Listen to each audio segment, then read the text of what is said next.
నంద్యాల జిల్లా మహానందిలో మహాశివరాత్రికి ఏర్పాట్లు పూర్తయ్యాయి. ఈ నెల 11 నుంచి 18వ తేదీ వరకు మహాశివరాత్రి వేడుకలు వైభవంగా నిర్వహిస్తున్నట్లుగా ఆలయ కార్యనిర్వహణ అధికారి శ్రీనివాస్ రెడ్డి తెలిపారు. అయితే ఆలయానికి వచ్చే భక్తులకు ఎలాంటి ఇబ్బందులు లేకుండా ఏర్పాట్లు చేశామన్నారు. గతంలో జరిగిన పొరపాట్లను సరిచేసుకుంటున్నారన్నారు ఆయన.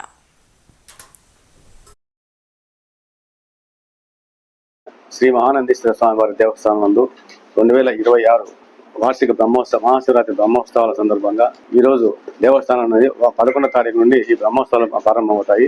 18వ తారీఖున ముగుస్తాయి. 11వ తారీఖు నాడు శ్రీ స్వామి అమ్మవార్ల ఉత్సవమూర్తులు సాయంత్రం 4 గంటలకు మహానంది నుండి నంద్యాల పట్టణంలో వేంచేసిన శ్రీ బ్రహ్మానందేశ్వర స్వామివారి ఆలయంకు చేర్చుట. అక్కడ నుంచి ఉత్సవాలు ప్రారంభమవుతాయి. మెయిన్ ముఖ్యంగా ఏంటంటే 15వ తారీఖు నాడు లింగోద్భవకాల మహారుద్రాభిషేకం ఉంటుంది. ఆ రోజు మహాశివరాత్రి.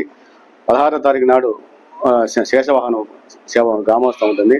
17వ తారీఖు నాడు స్వామివారి దివ్య రథోత్సవం ఉంటుంది. 18వ తారీఖు నాడు తెప్పోత్సవం ఉంటుంది. ఈ భాగంగా వివిధ శాఖల అన్ని డిపార్ట్మెంట్ల సహాయ సహకారంతో మహాశివరాత్రి ఉత్సవాలను అత్యంత వైభవంగా నిర్వహించడానికి ఆర్డీఓ గారి అధ్యక్షన ఇప్పటికే ఒక కోఆర్డినేషన్ మీటింగ్ కూడా నిర్వహించడం జరిగింది. అన్ని శాఖల అధికారులను కూడా చర్చించి ఎవరెవరు ఏ డిపార్ట్మెంట్ వారు ఏవి చేయాలని చెప్పిన అవి కూడా ఆర్డీఓ గారు క్షుణ్ణంగా చెప్పి ఉన్నారు. నెక్స్ట్ సెకండ్ మీటింగ్ కల్లా ఇవన్నీ ఏర్పాట్లు కూడా పూర్తి అవుతాయి.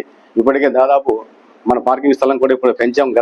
పోయిన సంవత్సరం కంటే ఈ సంవత్సరం గాజులపల్లి రోడ్డు వైపు దగ్గర 5 ఎకరాల స్థలం కూడా పెంచడం జరిగింది.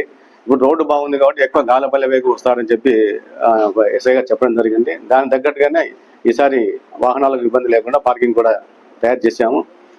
ఇంకా అలాగే సాంస్కృతిక కార్యక్రమాలు కూడా ప్రతిరోజు ఉంటాయి. తర్వాత సాంస్కృతిక కార్యక్రమాలు కానీ కళ్యాణోత్సవం కలిగించడానికి కూడా ఈ సంవత్సరం కొత్తగా అక్కడ ఫ్లోరింగ్ కూడా ఏర్పాటు చేయించడం దాతల సహకారంతో 30 లక్షల రూపాయల సహకారంతో పోగుల మహేష్ రెడ్డి గారి సహకారంతో 30 లక్షల రూపాయలతో ఈరోజు ఫ్లోరింగ్ కూడా వేయడం జరిగింది. ప్రస్తుతం ఉచిత వాటర్ బాటిల్స్ కూడా క్యూలైన్లో ఉండేటువంటి భక్తులకు ఇబ్బంది కలగకుండా ప్రతి వారికి కూడా ఉచితంగా వాటర్ బాటిల్ ఇవ్వడం జరుగుతుంది. దగ్గర 20,000 వాటర్ బాటిల్ కూడా సిద్ధంగా చేస్తున్నాము. క్యూలైన్లు కూడా గత సంవత్సరం కంటే ఈ సంవత్సరం ఎక్కువ పెంచినాము. ఫ్రీ క్యూలైన్లు ఎక్కువ.